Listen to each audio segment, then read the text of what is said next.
nganuikachang atam Aruila nganaozao leiching kareikhuida phungasak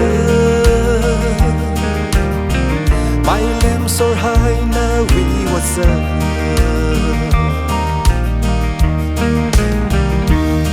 Hinaki kamatay sa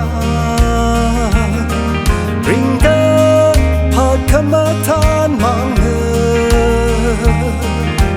manurim siyaw hayang ngaro kazinging dama pagkangay Philava NAWUI kamata Philava Nganuikachang NAWUI ning ai PAMSHIM leiching only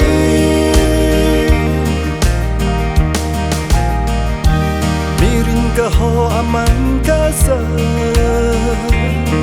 Naga pili titaymi con pili ini mang yaw sa cho miring kareikhuida ngaru Philava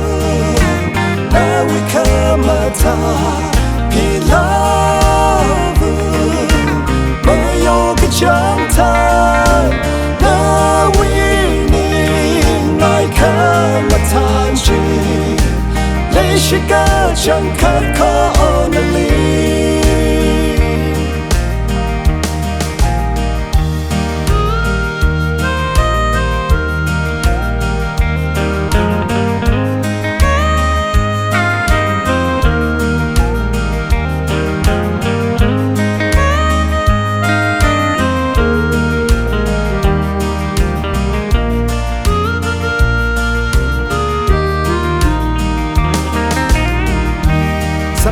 Vetenary